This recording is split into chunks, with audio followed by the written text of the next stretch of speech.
Instant India ન્યૂઝમાં આપનું સ્વાગત છે. નજર કરીએ સમાચાર પર.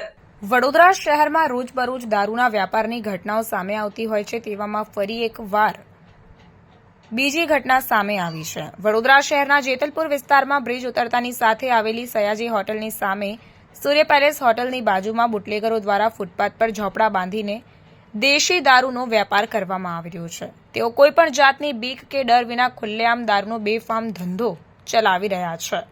સયાજીગંજ પોલીસ સ્ટેશનના વહીવટદારો અને કોર્પોરેશનના કાર્યકર્તાઓની રહેમનજર હેઠળ આ લોકો બિંદાસ દારૂનો વેપાર કરી રહ્યા છે, જેના કારણે સામાન્ય જનતાને પણ અનેક મુશ્કેલીઓનો સામનો કરવો પડી રહ્યો છે. તેવામાં એક નાગરિક દ્વારા 100 નંબર પર કોલ કરીને બુટલેગર વિરુદ્ધ ફરિયાદ નોંધાવવામાં આવી હતી, પરંતુ ત્યાં કોઈ પણ પોલીસ અધિકારી પહોંચ્યો ન હતો અને ફરિયાદ જતાની સાથે જ બુટલેગરને માહિતી મળી ગઈ હતી કે તેઓની ફરિયાદ કરવામાં આવી છે, તો બુટલેગરે તરત જ ત્યાંથી દારૂનો તમામ માલ બીજી જગ્યાએ મોકલી દીધો હતો.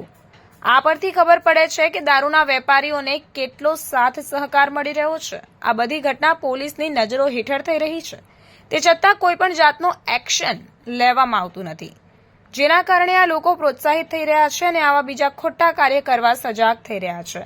માટે પોલીસે પણ થોડી જવાબદારી રાખીને દેશના ભલા માટે આ બધી થતી ખોટી કામગીરી અટકાવવી પડશે અને કોર્પોરેશનના અધિકારીઓ દ્વારા પણ આ લોકો વિરુદ્ધ પગલાં લેવા પડશે, કારણ કે ફૂટપાથ પર લોકોને ચાલવા માટે આપવામાં આવ્યા છે, ના કે બુટલેગરને ઝોપડા બાંધીને દારૂનો વેપાર કરવા માટે. અને કોર્પોરેશને આવા લોકોને ફૂટપાથ પર ઝોપડીઓ બાંધવાની પરમિશન કઈ રીતે આપી, તે એક મુદ્દાની બાબત છે. અને તેઓ ખુલ્લેઆમ દારૂના ટીનમાંથી દારૂની પોટલી બાંધી રહ્યા છે, તે સાફ દેખાઈ રહ્યું છે. તેથી આવા લોકો વિરુદ્ધ સરકાર કડક કાયદા ઘડે તેવી એક સામાન્ય નાગરિકની ઈચ્છા છે.